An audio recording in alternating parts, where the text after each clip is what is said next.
Well, despite what I said in the last video, that the next video would have been the Newcastle United women's game against Southampton. That was a slight lie because, well, I've been ill. But over that period of illness, yeah, it was Derby Day.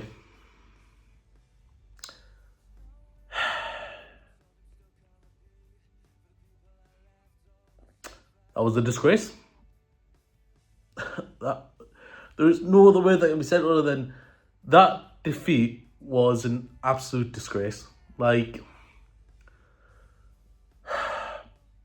I'm sure every Newcastle United content creator has probably been on YouTube, TikTok, Instagram, Facebook, and said what I think everyone's saying. Like, no, not everyone. I mean, there's a few different opinions here and there, but I'm gonna say what I mean. I've said not on blast, but since we got knocked out of the Champions League, I've been saying it then. I'm gonna keep saying it that Eddie Howe needs to go. Like, no, this isn't because he's lost the derby. I've wanted Newcastle to replace Eddie Howe for quite a long time now. Now look, we can look at where we've come from. Like, yes, we're in a 100%, hundreds of miles better off than we were.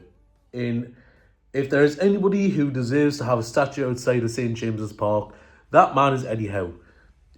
By far the best Newcastle United manager of my lifetime. Like, and I mean, you got to think that we've had some pretty decent managers in my lifetime, like Sir Bobby Robson, Rafa Benitez, Kevin Keegan in my lifetime.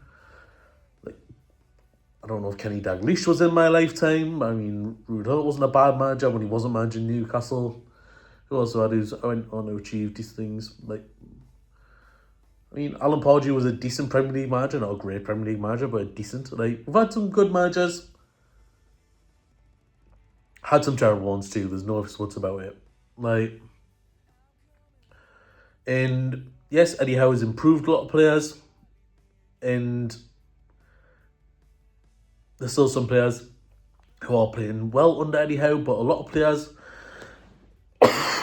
so have been with us for a long time, aren't performing the same way they used to. Well, still having the coffin fits as well. And yeah, when you think about what Newcastle were, like, when Eddie Howe first took over, there was a team that was built on intensity, physicality, possession, passing the ball and moving the ball, and now we don't look like we do any of that. Yes, there's a little bit of that in the first 10 minutes every game. 10 to 20 minutes and we'll score, but after that we'll just sit back and we'll let teams play. And it's even worse when we play away from home. We just seem to like be setting up for a draw, and if we're supposed to be a side that, if our owners and CEO are telling us the truth, want us to be one of the biggest sides in the world, want to be one of the best sides in the world, and how can we do that when away from home we set up for a draw every time? We need to be going for a win. And I mean, yes, people will say, oh, well, Eddie Howe's been limited by PSR. Well, who hasn't been limited by PSR? Like, most teams in the Premier League are limited by PSR. Like, but yet you see teams like Aston Villa, Brighton. I mean, hey, let's even say it. Like I don't know, Sunderland have been limited by PSR, but teams that are operating on a smaller budget than Newcastle United are still managing to recruit players and are still managing to thrive in this Premier League. Even when Brighton, for example, Brighton even sell players, they reinvest in players who, in some cases, went on to do even better than the players that they've brought in to replace. Like, and you can't say that Eddie Howe doesn't have some control of it. His nephew is the head of our scouts. Like, just everything about the club, the way it's been run, it's just, there's a lot of questions to be asked. Now, yes, we've got this new CEO who seems to have quite a good CV, but we need to ask how are things going to change?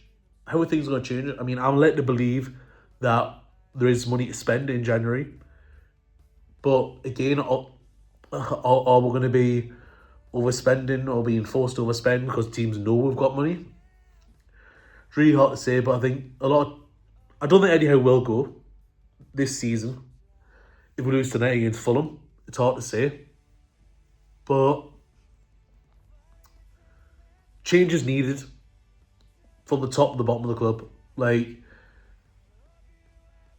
for the money we spent, for the players that we have, like, 5th place should be minimum. And right now, on the trajectory that we're on, if we don't turn this form around, we're going to struggle to get in the top 10. I'm serious. We're going to struggle to get in the top 10.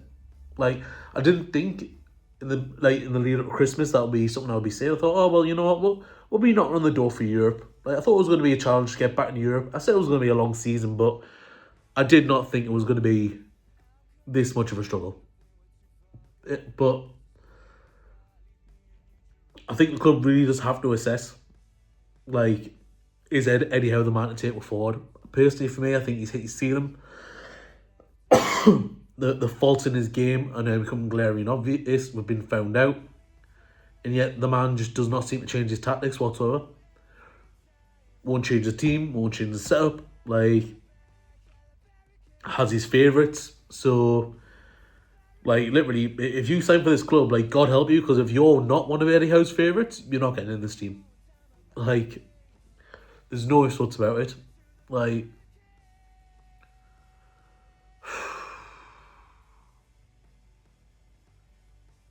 yeah, it's just a disgrace. The fact that, like, it's the first time we're playing with rivals, our biggest rivals in the league in 8 years, and that's all we're able to achieve. Like, we looked dreadful.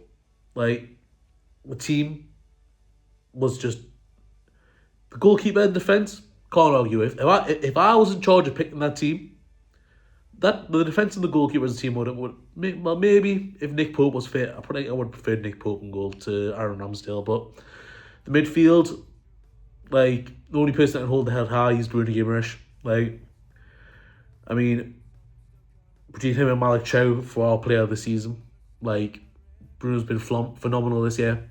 Best he looked in a championship in a long time. Like, but Sandro Tonali was just a passenger in Lewis Miley. Great player, but I don't think the Sunderland game was the game for him. And up front, Alanga, he's been dreadful since signing. Like, Anthony Gordon, who quite literally has become a penalty merchant. Like, anything great about Anthony Gordon is long went out the window and left with 2 best wingers on the bench in Harvey Barnes and Jacob Murphy.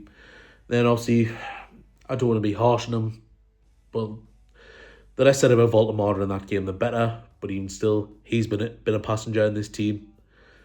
Like, I don't think that's so much his fault when he's got the likes of Alanga and Gordon on the wing. But what can you do?